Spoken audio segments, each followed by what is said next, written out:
Yeah, so with this particular wave of technology that we have right now, we are going to see a lot more self-directed learning taking place because of the fact that we have tools like, for example, ChatGPT, which everybody's using, and other tools for generative creation, as well as for exploring different interests. So, and we should encourage students to follow their curiosity and learning. But in terms of balance, this is where the instructor, gets to take the role of a mentor, and not just as a knowledge, not just as knowledge, fully as knowledge expert. So we have to be both knowledge experts as well as mentors, in terms of showing students how to engage with these new technologies. And so that balance is an interaction balance that's between the student as well as the student's technology and the instructor and the instructor's technology. And so that back and forth is important. And so regardless of the specific approaches, we need to have a bit of a focus on how we are encouraging students to engage together with technology, especially as they address different questions that they might involve themselves in learning.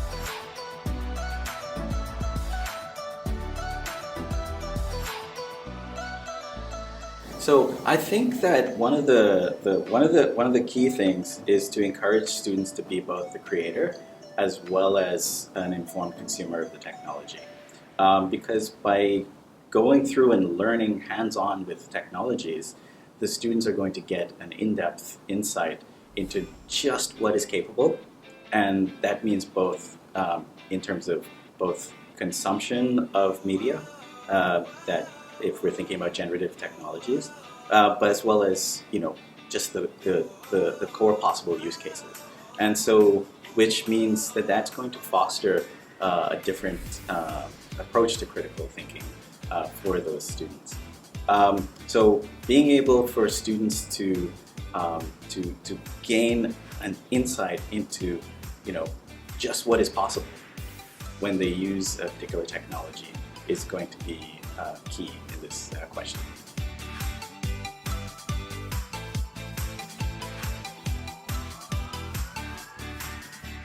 In terms of the thinking about what are ethical guidelines for these technologies, there's not a very easy answer, because of the top-down and bottom-up nature of our interactions with technology.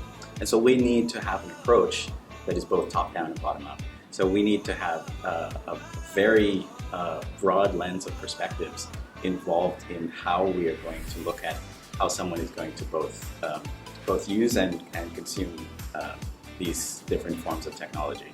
So then, so having that in mind, we have to also think about so what this means at the individual level, for one student or one instructor, together with their interactions with the technology, as well as at the level of the group, the social level, and the levels of organizations, and even at the levels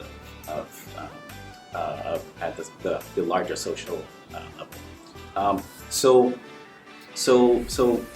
in terms of and we have to keep in mind that the ethics of living in an age of exponentially growing technologies means that we have to be able to think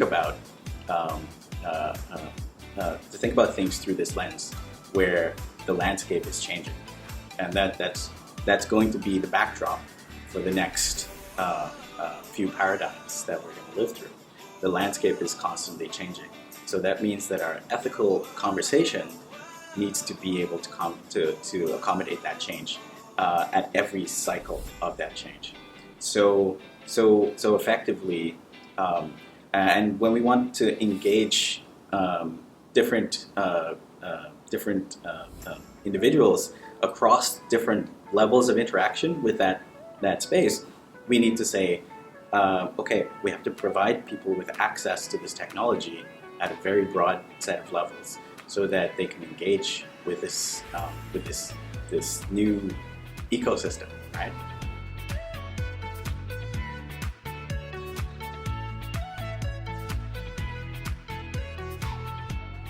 So this is a really good question, because we're to some extent we are fortunate to be in an age where a large percentage of our society has access to the internet, and that means that we can connect to the information that's already there.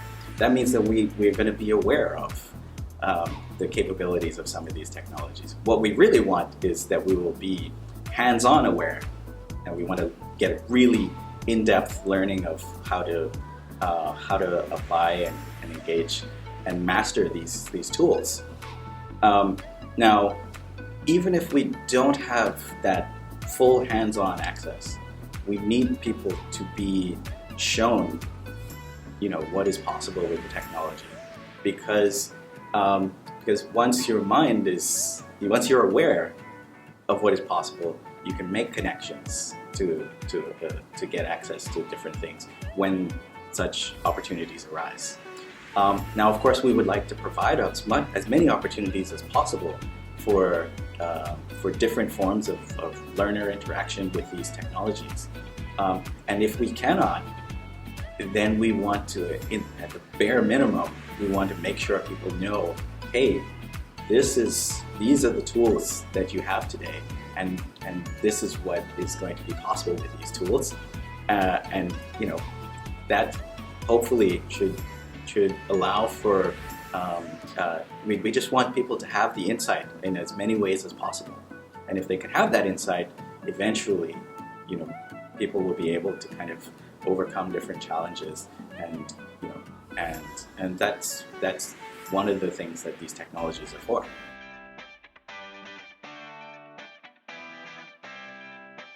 One of the things that I like to think about now, here at this stage in 2023, is that there's certain emerging technologies that are coming together. So we have mixed reality, the ability to present information that is overlaid on top of the real world.